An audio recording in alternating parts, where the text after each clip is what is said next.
Hey Undertoads, Amanda here. Usually I don't think games for older systems like the PlayStation 2 or Nintendo 64 aged very well to date. In no way do I mean that offensively either. These consoles have some of my favorite classics. However, one exception to them aging deals with a series that's still going to this day strong. When Final Fantasy VII came out, it was my first go at the game in this magnificent series. But it would take a few more years for me to finally pick up another.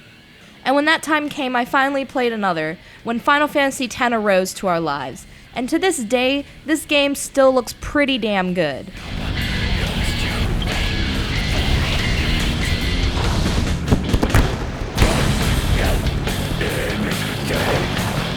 Well, recently I needed to go back through and play one of my favorite in the Final Fantasy series, X. The premise for this is that Tidus, who is a very handsome, talented blitzball player, is suddenly tossed into chaos as his hometown of Zanarkand is being destroyed. Auron and him are battling monsters, and before you know it, shit hits the fan.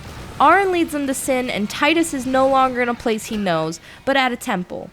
AKA, he's in a new world called Spira.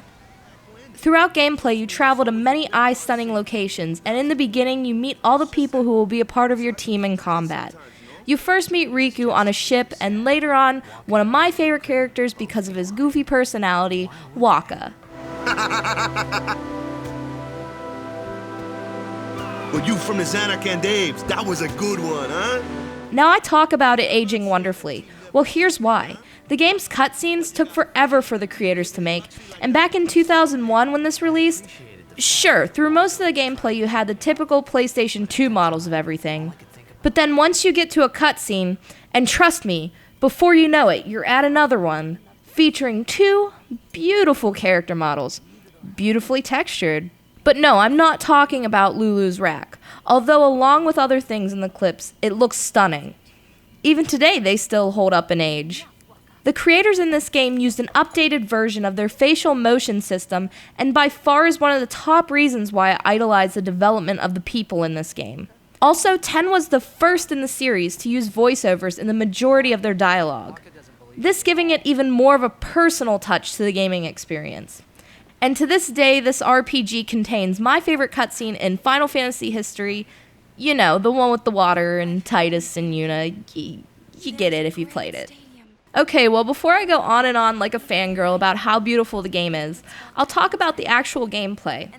Well, Final Fantasy X plays just like any RPG. You find yourself starting out with Tidus, and quickly enough, people join your team in combat against enemies. These teams contain players with different strengths and abilities. You have Tidus, who's your main character, who wields a sword, and as you go along, you'll meet characters such as Lulu, who practices black magic, or Yuna, who's a summoner. Combat can sometimes come at you and make you jump a little because you weren't expecting it. Other times it's just a piece of cake using the right strategy. A flyer!